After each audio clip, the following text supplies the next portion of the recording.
Ram Ram YouTube family. तो स्वागत है आपका मेरे यूट्यूब चैनल पे। तो हमने पिछले पार्ट में पढ़ा था कि किस तरह से शिव जी के प्रति पार्वती जी का हठ था और नारद मुनि जी का उपदेश, जो कि पार्वती जी उसको अटल समझ के बैठ गए थे कि मुझे विवाह जो है वो शिव जी से ही करना है और वही मेरा पति होगा। और पार्वती जी ने ये भी कहा कि मेरा तो पर्वत से मेरा शरीर जो है वो उत्पन्न हुआ है। ये सब हमने पिछले पार्ट में पढ़ा और किस तरह से सभी मुनियों ने पार्वती जी का प्रेम देखकर पार्वती जी को जय जग जननी की जय जय करके पुकारा। तो कुछ इस तरह से हमने अपने पिछले पार्ट में पढ़ा। तो अभी हम शुरू करेंगे नेक्स्ट पार्ट और देखते हैं कि अगले पार्ट में शिव जी और पार्वती की कहानी हमें कहां से कहां लेकर जाती है। तो चलिए फिर हम शुरू करते हैं नेक्स्ट पार्ट। जय श्री राम। जय श्री राम। आइए हम शुरू करते हैं नेक्स्ट पार्ट यहाँ से। तुम माया भगवान शिव सकल जगत पितु मातु, नाई चरण सिर मुनि चले पुनि पुनि हर्षत गातु। आप माया हैं और शिव जी भगवान हैं। आप दोनों समस्त जगत के माता पिता हैं। यह कहकर वे मुनि पार्वती जी के चरणों में सिर नवाकर चल दिए। उनके शरीर बार बार पुलकित हो रहे थे। जाय मुनि नह हिमबंतु पठाए करि बिनती गिर जहि गृह ल्याए, बहुरी सप्त ऋषि शिव पहि जाई कथा उमा के सकल सुनाई। मुनियों ने जाकर हिमबान को पार्वती जी के पास भेजा। वे विनती करके पार्वती जी को घर ले आए। फिर सप्त ऋषियों ने शिव जी के पास जाकर पार्वती जी की सारी कथा सुनाई। भय मगन शिव सुनत स्नेहा, हर्षि सप्त ऋषि गगने गेहा। मनुथिर करी तब शंभु सुजाना, लगे करन रघुनायक ध्याना। पार्वती जी का प्रेम सुनते ही शिव जी आनंद मगन हो गए। सप्त ऋषि प्रसन्न होकर अपने घर को चले गए। शिव जी मन को एकाग्र करके श्री रघुनाथ जी का ध्यान करने लगे। तारकु असुर भयो तेहि काला, भुज प्रताप बल तेज विशाला। तेहि सब लोक लोकपति जीते, भय देव सुख संपत्ति रीते। उसी समय तारक नाम का असुर हुआ, जिसकी भुजाओं में अत्यंत बल प्रताप और तेज था। उसने सारे लोकों और लोकपालों को जीत लिया और तब देवता सुख संपत्ति से हीन हो गए।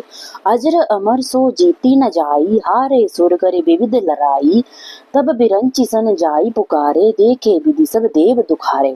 वह अजर अमर था, इसलिए कोई उसे जीत नहीं सकता था। देवता उसके साथ अनेक लड़ाइयां लड़कर हार गए। तब उन्होंने ब्रह्मा जी के पास जाकर अपनी पुकार की। ब्रह्मा जी ने सब देवताओं को दुखी देखा। जय श्री राम। सब सन कहा बुझाई विधि, धनुज निधन तब होई, शंभु शुक्र संभूत सुत एहि जीतई रन सोई। और सबको समझाकर कहा, इस दैत्य की मृत्यु शिव जी के वीर्य द्वारा उत्पन्न पुत्र से होगी। युद्ध में वही इसे जीत सकेगा। मोर कहाँ सुन करहूँ उपाय, हो ही ईश्वर करही सहाई। सतीज तजी दक्ष मख देखा देहा, जन्म जाए हिमाचल गेहा। मैं जैसा कहता हूँ उसे सुनो और उपाय करो, ईश्वर सहायता करेंगे और काम बन जाएगा। सती ने दक्ष के यज्ञ में देह का त्याग किया था, उन्होंने ही अब हिमाचल के घर जन्म लिया है। तेहि तपु कीन शंभु पति लागी, शिव समाधि बैठे सबु त्यागी। यद्यपि अहि असमंजस भारी, तदपि बात एक सुनहु हमारी। उन्होंने शिव जी को पति रूप में पाने के लिए तप किया है, लेकिन शिव जी सब छोड़ छाड़ कर समाधि लगा बैठे हैं। यद्यपि बात तो बड़े समंजस की है, तथापि तुम सुनो। चलिए क्या कहते हैं आगे। पठवहु काम जाय शिव पाही, करें छोबु शंकर मन माही। तब हम जाय शिव ही सिरनाई, करबा उब विवाहु बरियाई। तुम कामदेव को शिव जी के पास भेजो, वह उनकी समाधि भंग करें। तब हम जाकर शिव जी के चरणों में सिर रख देंगे, उन्हें मनाकर उनका विवाह करा देंगे। यही विधि भलेहि देव हित होई, मत अति नीक कहे सबु कोई। अस्तुति सुन कीन्य अति देहु, प्रगट्यो विषमान झस केतु। आगे क्या बोलता है। इस प्रकार देवताओं का हित होगा। इस पर सब ने कहा, यह संपत्ति बहुत अच्छी है। फिर देवताओं ने बड़े प्रेम से स्तुति की और तब 5 बाण धारण करने वाला कामदेव प्रकट हुआ। जय श्री राम। सुर न कही निज विपत्ति सब, सुनि मन कीन विचार। शंभु विरोध न कुशल मुहि, भीष केहु असमार। देवताओं ने कामदेव से अपनी सारी व्यथा कह सुनाई। कामदेव ने मन में विचार किया और हंसकर देवताओं से कहा कि यद्यपि शिव जी के साथ विरोध करने में मेरी कुशल नहीं है, तदपि करब मैं काजु तुम्हारा, श्रुति कह परम धर्म उपकारा, पर हित लागित जय जो देहि, संतत संत प्रशंस हितेहि। तथापि मैं आप सबका काम करूंगा, क्योंकि दूसरे के उपकार को ही परम धर्म कहा जाता है। जो दूसरे के हित के लिए अपने शरीर का त्याग कर देता है, संत सदा उसकी बड़ाई करते हैं। आस कहीं चलियो वहीं सिरोनाई, सुमन धनुष कर सहित सहाई, चलत मार अस हृदय विचारा, शिव विरोध ध्रुव मरनो हमारा। यह कहकर और सबको सिर झुकाकर कामदेव अपने पुष्प के धनुष को हाथ में लेकर बसंत आदि के साथ चला गया।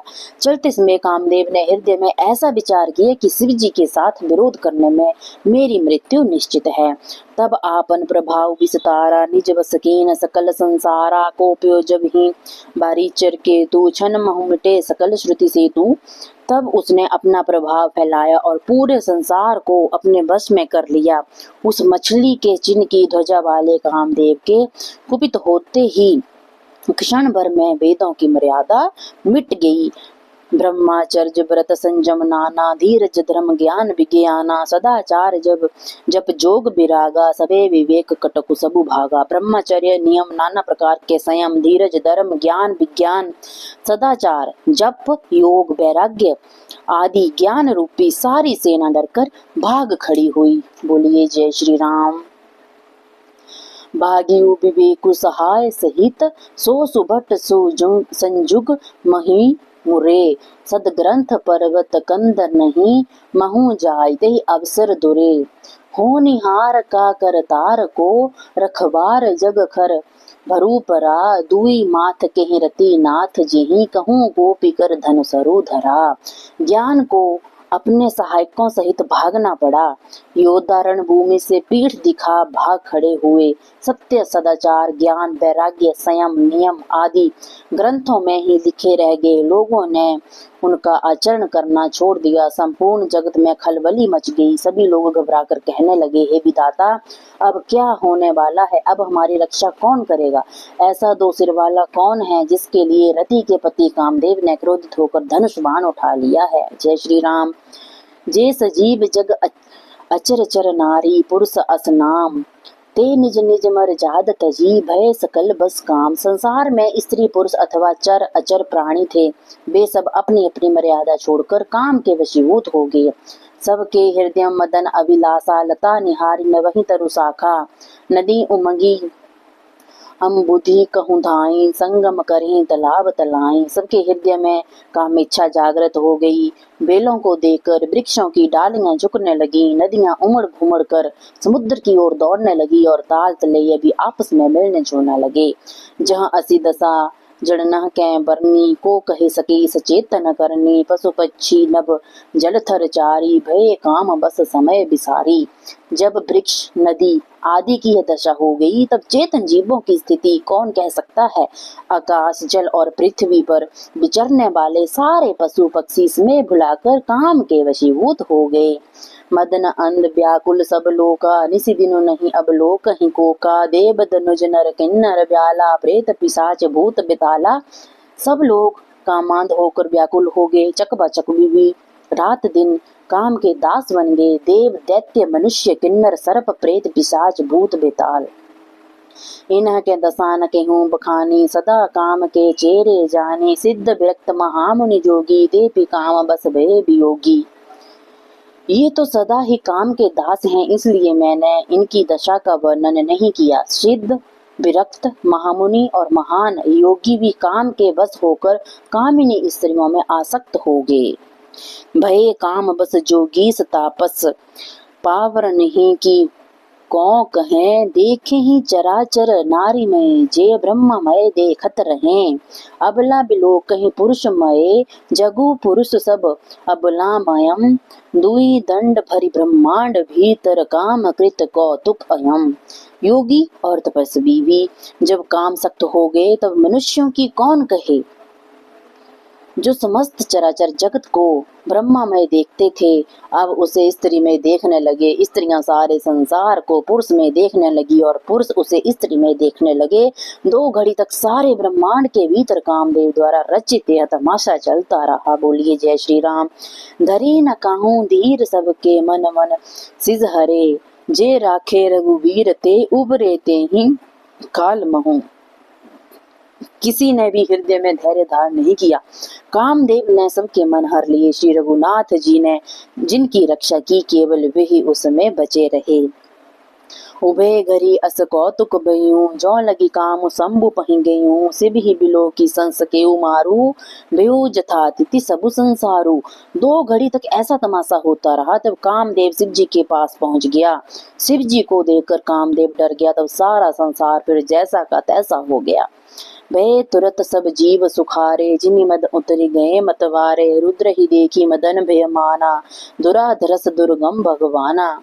सब जीव वैसे ही सुखी हो गए जैसे नशा पिए हुए लोग नशा उतर जाने पर सुखी होते हैं, जिनको पराजित करना अत्यंत ही कठिन है और जिनका पार पाना कठिन है। ऐसे संपूर्ण ऐश्वर्य, धर्म, यश, श्री, ज्ञान और वैराग्य 6 ईश्वरीय गुणों से युक्त महाभयंकर शिव जी को देखकर कामदेव भयभीत हो गया। फिर तलाज कछु करि नहीं जाई, मर्न उठानी मन रचेसी उपाई। प्रकटेसी तुरत रुचिर ऋतु राजा, कुसुमित नव नर राजी विराजा। वापस लौट आने में कामदेव को लज्जा अनुभव होती है और करते भी कुछ नहीं बनता। अंत में मरने का निश्चय करके उसने एक उपाय रचा और तुरंत ही सुंदर ऋतुराज बसंत को प्रकट किया, जिससे फूले हुए नए नए वृक्षों की कतारें सुशोभित हो गईं। वन उपवन बापिका तड़ागा, परम सुभग सब दिशा विभागा। जहाँ तहाँ जन उमगत अनुरागा, देखे मोए मन मनसिज जागा। जय श्री राम। वन उपवन बावली तालाब और सब दिशाएं परम सुंदर हो गए। जहाँ तहाँ प्रेम उमड़ पड़ा, जिसे देखकर कामदेव जाग उठा। जागे मनोभव मोए हूँ मन, वन सुभगता न पर कहीं। शीतल सुगंध सुमंद मारुत, मदन अनल सखा सही। बिकसे सर नहीं बहु कंज गुंज, तपुंज मंजुल मधुकरा। कल हंस पिक सुख सर सरब, करिगान नाच ही अप्सरा। मरे हुए मनों में भी कामदेव जागने लगा। मन की सुंदरता कहीं नहीं जाती। काम रूपी अग्नि का सच्चा मित्र शीतल मंद सुगंधित पवन बहने लगा। सरोवरों में अनेक कमल खिल गए, जिन पर भौरों के समूह गूंजने लगे। राजहंस, कोयल और तोते रसीली बोली बोलने लगे और अप्सराएं गा गा कर नाचने लगी। बोलिए जय श्री राम। हर हर महादेव। जी, तो अभी हमने इस पाठ में पढ़ा कि किस तरह से तार्क नाम का एक असुर जो था वो उत्पन्न हुआ और किस तरह से सारे देवी देवता जो थे भयभीत हो गए और ब्रह्मा जी के साथ अपनी पुकार लगाने लगे। और सबने यही बोला कि जो शिव जी के वीर्य से उत्पन्न पुत्र होगा, सिर्फ वही तार्क जी का जो वध जो है वो वही हरा सकता है उसको युद्ध में। ये सब हमने इस पाठ में पढ़ा। और किस तरह से कामदेव जी ने भी बोला कि मेरी शिव जी के प्रति अगर कोई दुश्मनी है तो वो मेरे लिए अच्छी नहीं होगी। शिव जी के प्रति मेरा जो गुस्सा है वो अच्छा नहीं होगा, इसलिए शिव जी के साथ मेरा प्रेम से रहना ही मेरे लिए कुशल रहेगा। तो कुछ इस तरह से हमने इस पाठ में पढ़ा। तो अगर आपको मेरी वीडियो अच्छी लग रही है तो कृपया करके मेरे चैनल को सब्सक्राइब ज़रूर करें, मेरी वीडियो को लाइक ज़रूर करें, कमेंट ज़रूर करें और अपने साथियों के साथ शेयर ज़रूर करें। और मेरे से श्लोक पढ़ने में कोई त्रुटि हो गई हो तो कृपया करके मुझे क्षमा करें और मेरे बेल आइकन को ज़रूर दबाएं ताकि आपकी नई वीडियो की नोटिफिकेशन जो है वो आपको ज़रूर मिलती रहे। और अगर आप मेरे इस पार्ट को देख रहे हैं तो ठीक है, अगर पिछले वाला पार्ट आपने नहीं देखा है तो मैंने डिस्क्रिप्शन में उसका लिंक जो है वो ऐड कर दिया है, आप वहाँ जाके पिछले पार्ट को जो है वो देख सकते हैं। तो मिलती हूँ मैं आपके साथ एक नई वीडियो के साथ, नए पार्ट के साथ, नई कहानी के साथ। तो तब तक रखिए अपना ख्याल और मेरे साथ जरूर कहें जय श्री राम। हर हर महादेव।